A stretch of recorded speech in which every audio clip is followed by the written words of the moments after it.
Desearía que me hicieses un favor, dijo D'Artagnan a Mosquetón. ¿Cuál, señor? Que dieses a Planchet vuestra receta. También yo puedo verme asediado, y me holgaría que me hiciese gozar de los mismos beneficios con que vos gratificáis a vuestro amo. Es facilísimo, señor, contestó Mosquetón con ademán de modestia. No se necesita más que maña. Fui educado en el campo, y mi padre, en sus ratos de ocio, se dedicaba algún tanto a la caza furtiva. Y fuera de sus ratos de ocio, ¿qué hacía? Se dedicaba a una industria que siempre me pareció bastante lucrativa. ¿Cuál?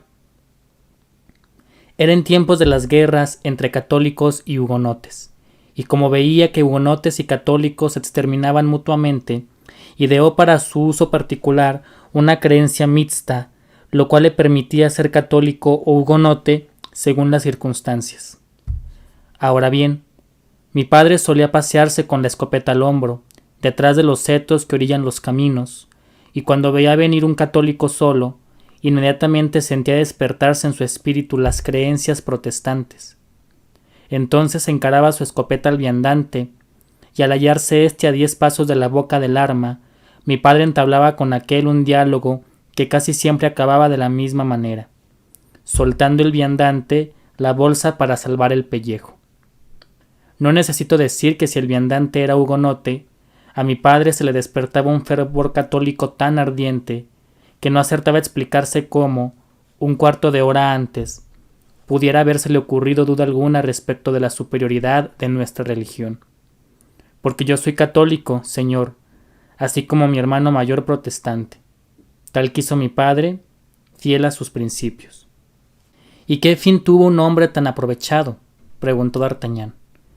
Pésimo, señor. Un día se encontró cogido en una hondanada entre un hugonote y un católico con quienes ya se las había habido, y como el católico y el hugonote lo conocieron, se aunaron contra él y lo colgaron de un árbol. Luego fueron a jactarse de su calaverada en la taberna del primer villorrio que encontraron al paso, y en la cual nos hallábamos mi hermano y yo. ¿Y qué hicisteis? Les dejamos hablar, respondió Mosquetón. Luego, al salir de la taberna, los ahorcadores de mi padre tomaron por caminos opuestos, y mi hermano fue a emboscarse en el del católico y yo en el del protestante. 2 horas después estaba todo acabado. Les habíamos expedido pasaporte para el otro barrio, a la vez que admirábamos la previsión de nuestro pobre padre, que tomara la precaución de educarnos a cada uno en una religión distinta. En efecto, exclamó D'Artagnan, me parece que, como decís, vuestro padre fue muy avispado. ¿Pero no habéis dicho también que el honrado sujeto se dedicaba en sus ratos de ocio a la caza furtiva? Sí, señor, y él fue quien me enseñó a hacer nudos corredizos y a colocar sedales. Gracias a ello he podido dedicarme nuevamente a mi antiguo oficio, al ver que nuestro tacaño posadero nos daba a comer viandas rústicas, buenas para palurdos, pero no para estómagos tan debilitados como los nuestros. Pues sí, mientras me estoy paseando por el bosque de Monsieur le Prince, tiendo nudos corredizos en las pasadas, y al tumbarme junto a los estanques de su Alteza, deslizo los sedales en el agua. De manera que ahora, gracias a Dios, nada nos falta, como su merced puede ver con sus propios ojos. Ni perdices, ni conejos, ni carpas, ni anguilas. Alimentos todos ellos ligeros y sanos, convenientes para quien tiene la salud quebrantada. ¿Pero quién proporciona el vino? ¿Vuestro posadero?, preguntó D'Artagnan. Sí y no. No entiendo. Él lo proporciona, es verdad, pero no sabe que tiene la honra de hacerlo. Explicaos, Mosquetón, vuestra conversación es por demás instructiva. Pues sí, señor. En una de mis peregrinaciones me encontré por chiripa con un español que había visto muchas tierras, entre otras, el Nuevo Mundo. ¿Qué tiene que ver el Nuevo Mundo con las botellas que están sobre esa papelera y sobre esa cómoda? Tenga paciencia su merced, todo se andará. Decís bien. Venga, continuad. El español a que quiero referirme tenía un lacayo que lo había acompañado a México. Este lacayo era un paisano mío, de manera que amistamos tanto más pronto cuanto su carácter y el mío tenían más de un punto en contacto. A los dos nos gustaba la caza sobre todas las cosas, de suerte que mi paisano me contó que en las pampas los aborígenes cazan tigres y toros cogiéndolos por el cuello con simples nudos corredizos. Yo, al principio, no quise creer que pudiese llegarse a un grado tal de destreza, porque eso de arrojar a 25 o 30 pasos la extremidad de una cuerda y que la cuerda agarre donde uno quiere, se me resistía. Pero ante la evidencia, no me cupo sino callar. Pues sí, mi amigo colocaba una botella a 30 pasos y valiéndose de un nudo corredizo, la cogía por el gollete, sin marrar ni una sola vez. Entonces yo me entrené en tal ejercicio, y como la naturaleza no se ha mostrado avara conmigo, hoy arrojo el lazo con tanta destreza como el que más. ¿Comprende ahora vuestra merced? Nuestro posadero posee una bodega muy bien provista, pero de la que lleva siempre la llave en el bolsillo. Sin embargo, como la bodega tiene una lumbrera, por ella hago yo pasar el lazo, y como sé dónde está el rincón de lo bueno, en él pesco. Ahí tiene su merced explicado cómo el nuevo mundo está en relación con las botellas de la cómoda y de la papelera. Si ahora quiere su merced catar nuestro vino y decirnos con toda franqueza qué tal le sabe. Gracias. Acabo de almorzar, contestó el mozo. Bueno, pues este fragmento que acabo de leerles es parte del capítulo 25 de Los Tres Mosqueteros, novela escrita por Alejandro Dumas padre, que es una de mis novelas favoritas de toda la vida. La amo tanto que no sabría ni siquiera decirles si es buena o mala. No tengo ni la menor idea. Lo que sí les puedo decir es que es una historia muy divertida, con un ritmo trepidante y que curiosamente no ha envejecido casi nada. No cuesta nada de trabajo entrar en ella. Hay que decir que siempre hubo un escándalo en torno a la figura de Dumas, y es que se dice que él no escribía sus libros, sino que tenía lo que se conoce como un negro literario o un escritor fantasma, o un grupo de escritores fantasmas, tras bambalinas, que eran quienes realmente escribían las obras.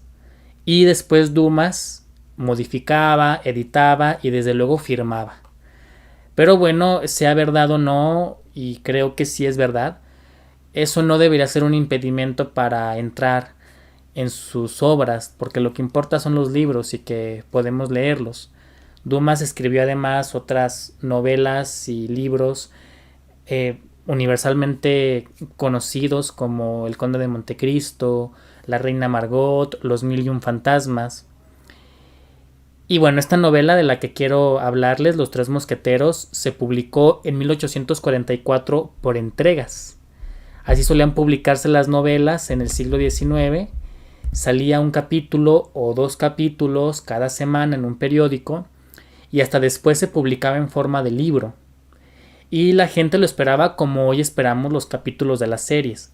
Bueno, como antes esperábamos las series, porque ya ven que ahora nos encasquetan todos los capítulos de una sola vez. Y bueno, esta forma de publicar causaba que cuando ya salía el libro, pues ya tenía un público que iba y lo compraba. Y así se publicaron otras grandes obras de esa época, como las novelas de Balzac o las novelas de Dickens. Acerca de los mosqueteros, Dumas escribió 3 obras: Los Tres Mosqueteros, 20 años después, y El Vizconde de Bragelonne. No sé si se pronuncia así, yo no sé francés. Son 3 novelas muy extensas, incluso creo que el tercero se encuentra en 2 tomos, pero no hay que intimidarnos por el tamaño de los libros, porque no es muy difícil leerlos, no es difícil entrar en ellos. Entonces, a pesar de que son libros muy gordos, pues no hay que intimidarnos por eso. Los Tres Mosqueteros tuvo un gran éxito en su momento y lo siguió teniendo después también. Eso se debe, yo creo, a que, como les menciono, pues hay intrigas, hay aventuras, hay violencia, que es como el ingrediente perfecto para un bestseller. Ya más o menos sabemos todos de qué trata la obra, aunque no hayamos leído el libro, porque se han hecho muchísimas adaptaciones. Ustedes se acordarán, por ejemplo, de D'Artagnan y los tres mosqueperros, que era esta serie animada para niños en donde los protagonistas son animales antropomorfos. Y además me parece que esta serie es española, pues el nombre le quedó muy bien, D'Artagnan y los tres mosqueperros. Y si se tradujo a otros idiomas, si se dobló a otros idiomas, quién sabe cómo hayan resuelto lo del título, pero en español queda muy bien. Y también pues es muy conocido ese dicho de no es lo mismo los tres mosqueteros que 20 años después, que usa la gente cuando habla del paso del tiempo, o también cuando hay tres personas que son muy amigos, pues decimos que son como los tres mosqueteros, ¿no? Pero bueno, ¿de qué trata esta novela? Así en pocas palabras, en pocas y sucintas palabras, como diría ahora Cito Villalobos, trata de un adolescentuco provinciano francés, D'Artagnan, que va a París con el objetivo de unirse al cuerpo de mosqueteros, porque su papá había sido mosquetero. Los mosqueteros eran como digamos, los soldados que tiraban con el mosquete, pero en concreto en esta historia se habla de la guardia del rey de Francia, que en este momento es Luis XIII, son principios del siglo XVII, y en París D'Artagnan conoce a Athos, Porthos y Aramis, los tres mosqueteros, con quienes forja una gran amistad y con quienes se ve envuelto en las intrigas que trama el cardenal Richelieu en contra de la reina Ana, la esposa de Luis XIII. Richelieu es el que gobierna en Francia, el rey reina pero no gobierna, quien en verdad tiene el poder es el cardenal Richelieu, es como el primer ministro, digamos. Por cierto, yo le platicaba a mi hermano mayor la historia y bueno, él me decía, pero ¿por qué el malo es el cardenal? Es un cardenal. Y yo le decía, bueno, pues precisamente por eso es el villano. Pero bueno, conforme avanza la historia nos enteramos de la personalidad de cada mosquetero y de la historia de cada uno de ellos. Athos, que es muy serio, muy callado, tiene un pasado inconfesable, debido al cual odia o siente cierta desconfianza hacia las mujeres. Aramis, que es muy religioso, pero licencioso también, se involucra con las damas bellas de París. Él es el más joven de los tres mosqueteros, o sea, el más joven después de D'Artagnan. Y él quería ser sacerdote. Por varias razones de las que luego nos enteramos, acaba uniéndose a los mosqueteros. Porthos, que es toda energía y vitalidad. Y bueno, pues D'Artagnan, que como les menciono es el más joven. Y también es muy arrogante y algo inexperto en algunas cosas. Pero es muy valiente. Tenemos todo el asunto de la guerra contra los protestantes, contra los hugonotes, que tiene mucha relevancia en la segunda parte del libro. Y desde luego también hay cosas de romance con D'Artagnan y Constanza, que es una mujer casada. A esta novela yo llegué siendo muy chico, por pura casualidad. Estaba en la biblioteca, era un libro pequeño, gordo, de pastas duras, rojas, cantos dorados y letra muy chiquita. Es un libro, pues, que hoy podría ser considerado muy políticamente incorrecto, que muchos padres a lo mejor no dejarían que sus hijos lo leyeran, pero les aseguro que nadie se trauma por leer este libro. Sí hay que decir que hay un montón de muertes, que los mosqueteros luchan contra los guardias del cardenal y matan a todos, o los dejan heridos de muerte. Son misóginos algunos, especialmente Athos. Se habla de que D'Artagnan pierde la virginidad con Milady, la maluca, o sea, la engaña para acostarse con ella. Pero es una novela muy divertida, también está llena de chistes. Entonces, pues, a lo mejor sí hay algunas partes en las que habría que acompañar a los niños en caso de que un niño quiera leerla. pero ante todo no darles estas versiones, estos libros que se han hecho como adaptados, como no sé, como cercenados, como cortados, no. Yo creo que eso está de la fregada. Entonces, si un niño quiere leerlo, pues mejor acompañar al niño que darle una obra que ni siquiera es la obra de Dumas. Y les aseguro que se van a divertir tanto el papá como el niño. Porque a pesar de que es una novela que apareció hace 170 años, pues sigue siendo muy chistosa, sigue siendo muy entretenida. Yo leía carcajadas la primera vez que la leí y luego releo partes y me sigo riendo mucho. Ese que les leí hace poco es parte de uno de mis capítulos favoritos. Mosquetón, el criado de Portos, le narra a D'Artagnan, le cuenta cómo ha conseguido víveres para su amo, quien está herido en una posada y a quien su amante ha dejado de enviar dinero, porque hay que decir que a veces los mosqueteros pues viven del dinero que les dan sus amantucas ricas. Y hablando de esto, otra de mis escenas favoritas es en la que Porthos va a cenar a la casa del procurador, que es el esposo de su amantuca, y a pesar de que es un hombre muy rico, pues lo recibe con una cena muy magra, muy sin chiste. Curiosamente, y a pesar de eso, siempre se me antoja lo que come, porque es un caldo de gallina y un pan con crema y no sé qué. Entonces en algún momento me gustaría cenar lo mismo que cena Porthos esa noche, aunque en el libro se le describe muy sin chiste, pero a mí pues siempre se me abre el apetito cuando leo esa parte.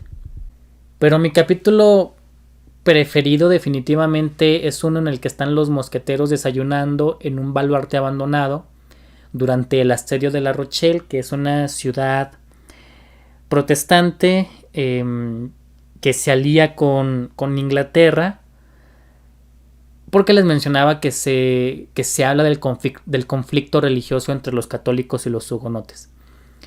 Bueno, total que están los mosqueteros en el baluarte, rodeados de enemigos, disparando sus mosquetes contra los protestantes, porque hicieron una apuesta con los otros soldados. En realidad esta apuesta es puro pretexto para poder estar en un lugar en el que puedan hablar de los planes de Milady Richelieu sin que los espías cardenalistas estén por ahí husmeando. En el campamento no pueden hacerlo porque hay personas por todos lados que podrían escucharlos. Y ellos lo que quieren es planear el contraataque, por así decirlo, contra Richelieu y Milady sin que se entere nadie más. Y en algún momento Athos, que es muy serio y taciturno y misterioso, dice algo así como: no entiendo por qué estamos en guerra contra estos pobres diablos hugonotes y su único pecado ha sido rezar en francés lo que nosotros rezamos en mal latín. Y esto me parece una observación muy buena por parte de Athos y por parte de quien haya escrito el libro, porque nos revela un poco lo absurdo de una guerra religiosa, ¿no? O sea, nos revela que ya se veía así o ya se podía percibir así en el siglo XIX, pero no en el siglo XVII. Porque aclaremos que a pesar de que esta novela apareció en 1844, transcurre en las primeras décadas del siglo XVII. Y bueno, pues eso es todo. No quiero extenderme mucho porque la otra vez hablando de la editorial Porrúa me extendí muchísimo, casi una hora. Y pues no quiero aburrir a quien se anime a entrar a este podcast. Entonces eso es todo. Nos vemos en la próxima y ojalá les llame la atención leer Los Tres Mosqueteros de Alejandro Dumas. Adiós.